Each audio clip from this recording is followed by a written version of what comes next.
Now I would like to invite Katia Mello. Thank you, Katia, for being here. Let's give her a clap of hands. She's going to present about the social impact of clean energy, inclusion, work, and territory. She's the co-president of Diagonal. Thank you. Welcome. Boa tarde a todos, a todas. Só um vídeo rapidinho.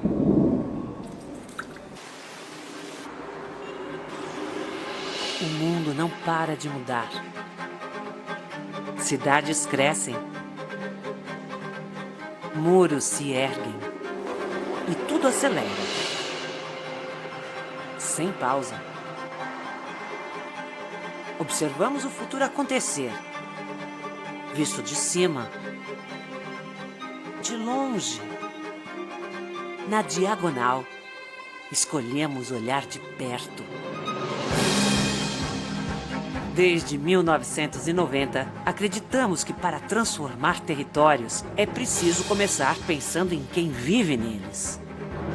Porque nenhuma cidade é justa quando ignora quem mais precisa dela.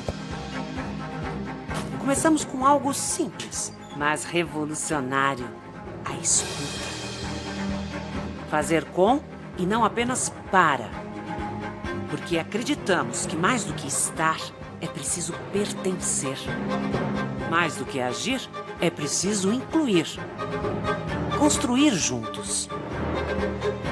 De lá para cá, estivemos em mais de 22 países, centenas de municípios e milhares de projetos. E em cada um deles mantivemos a certeza de que não existem soluções prontas para transformar territórios. Conhecemos, escutamos, entendemos, planejamos e traçamos um caminho. Diagonal, capaz de transformar conflito em acordo e impacto em legado. Em cada escuta, uma possibilidade real de mudança. Em cada vínculo, um novo horizonte. Porque transformar territórios é também transformar futuros. O futuro que sonhamos já começou. Seja parte dessa transformação. Diagonal. Pessoas são o nosso território.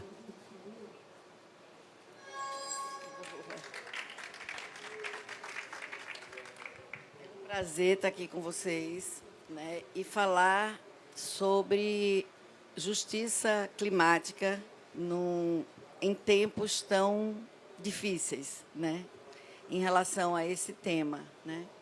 Então, a gente está aqui na COP, eu acho que é sempre uma esperança muito grande. Eu acho que todo mundo que está aqui se move pela esperança de mudança.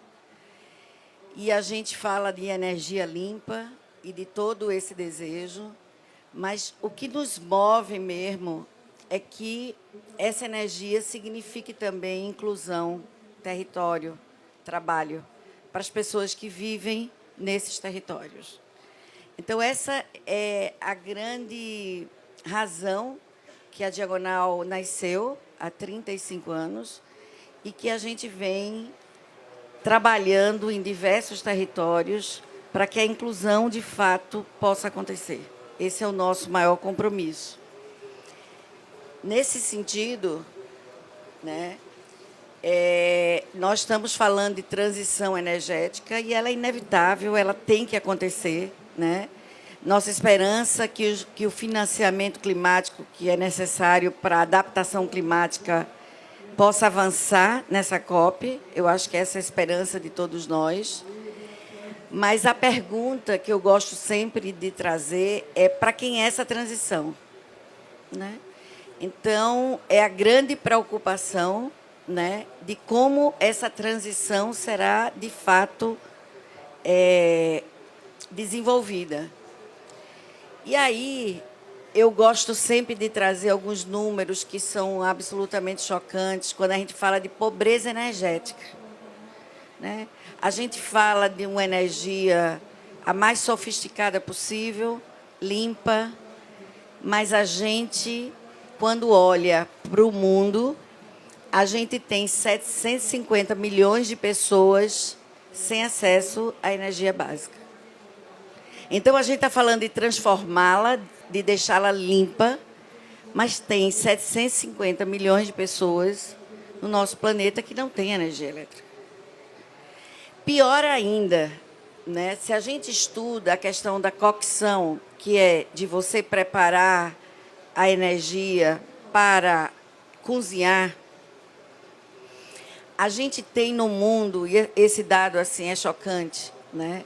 A gente tem 2,3 bilhões de pessoas com grande concentração no sul global que não tem uma energia limpa de cocção, que usa, sobretudo, a lenha para cozinhar. E quando você analisa essa questão da lenha, por ano morrem 3,2 milhões de pessoas, mulheres e crianças, por causa de respirar e estar junto do fogo. Então, quando a gente começa a estudar, né, o que é que ainda acontece, né, a gente está falando disso, a gente está falando que se a gente diz que 750 milhões não tem energia, mas a gente fala de 1,18 bilhões que usam a energia subutilizada. São aqueles que ele tem energia, ele deixa um pouco na lâmpada porque não consegue pagar a conta e usa a lenha para cozinhar e ele acende em momentos. Então, a gente tem uma situação muito grave. Então, o que é que a gente tenta defender, né? Defender que a energia limpa é absolutamente importante, mas que seja feita com justiça. E que a gente discuta o que é energia limpa para essa população. Essa é a nossa discussão. É trazer situações, né, que, quando você olha os países desenvolvidos, eles consomem uma energia per capita 30 vezes maior do que os demais países.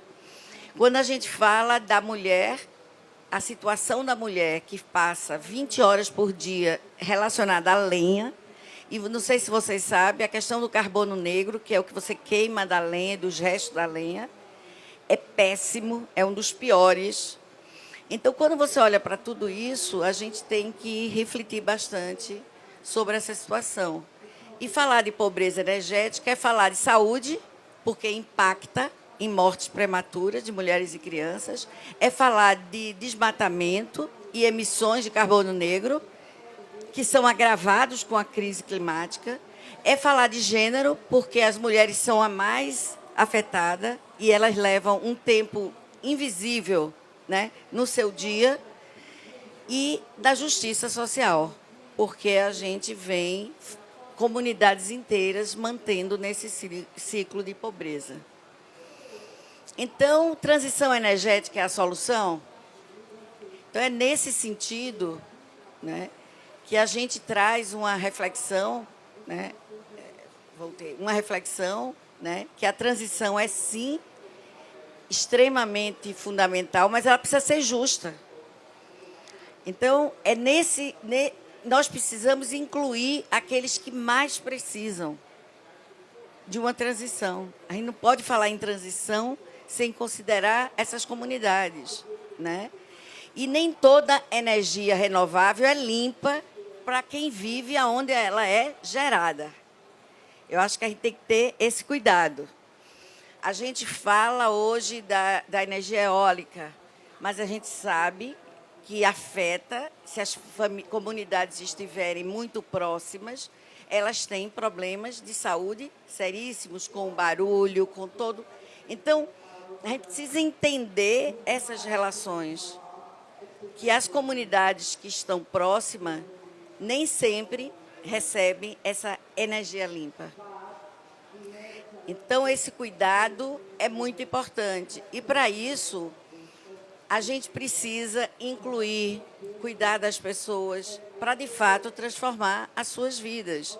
Melhorar a saúde, liberar o tempo das mulheres para que ela possa estar desenvolvendo oportunidades, gerar autonomia para as comunidades que estão próximas, reduzir o estresse térmico, né? Porque a gente tem uma questão muito séria do estresse térmico e das ameaças à redução da nossa expectativa de vida por causa do estresse térmico, que os idosos suportam muito menos e acelera as doenças cardíacas, e reequilibrar a relação da sociedade com a natureza, né?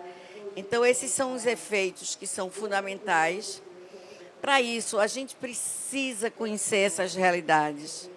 Essas realidades precisam ser incluídas nos programas. Aqui a gente está com tantas empresas, nos programas empresariais, quem são, de fato, os meus vizinhos, as áreas de atuação, como eles estão, como eles vivem. Então, a gente precisa de um diagnóstico sensível que consiga captar essas singularidades e que a gente possa investir em relação a esses aspectos.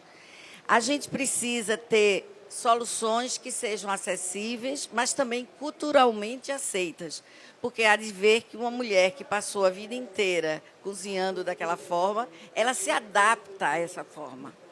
Então, a gente precisa ter uma forma de colocar isso para ela, a gente precisa desenvolver soluções onde seja possível, né? Integrar com habitação, saúde, educação e cuidado, né? E não se faz isso sozinho. A gente fala muito em coalizões.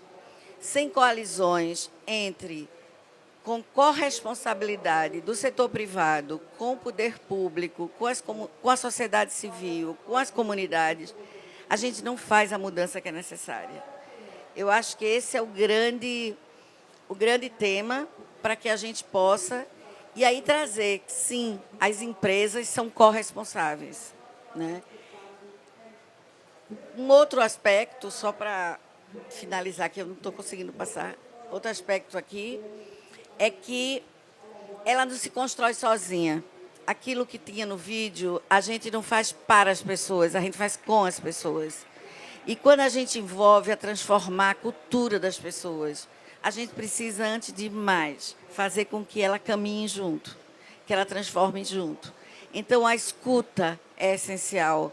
A construção de soluções compactuadas com a população é absolutamente indispensável. Ela se constrói com quem mais precisa dela, né?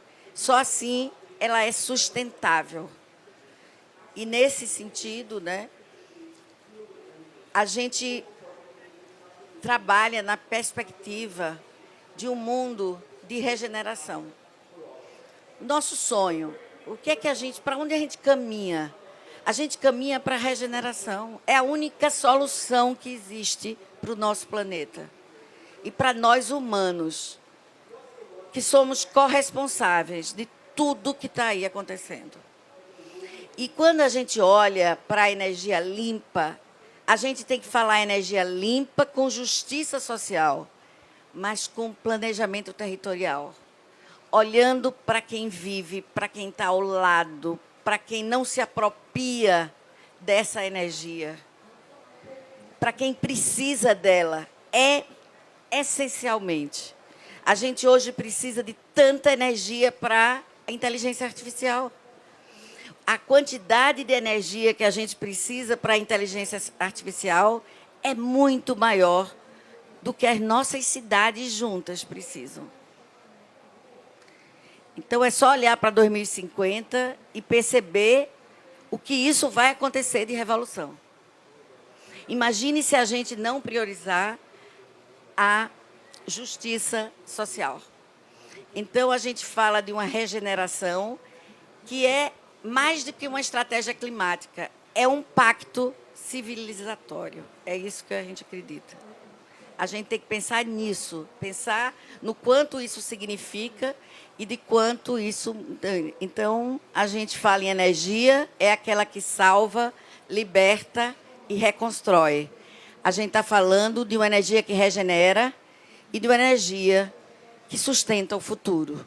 É nisso que acreditamos, é nisso que eu acordo todos os dias e nossas equipes buscando uma esperança para esse mundo que está aí. Tá bom? Obrigada, gente.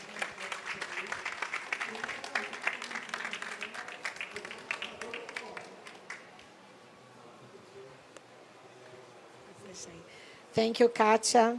Katia, one of the hardest things to change is culture. And you're teaching us to build bridges and put communities together. So thank you so much. Congratulations for this beautiful work. So again, some claps to her. Thank you, Katia.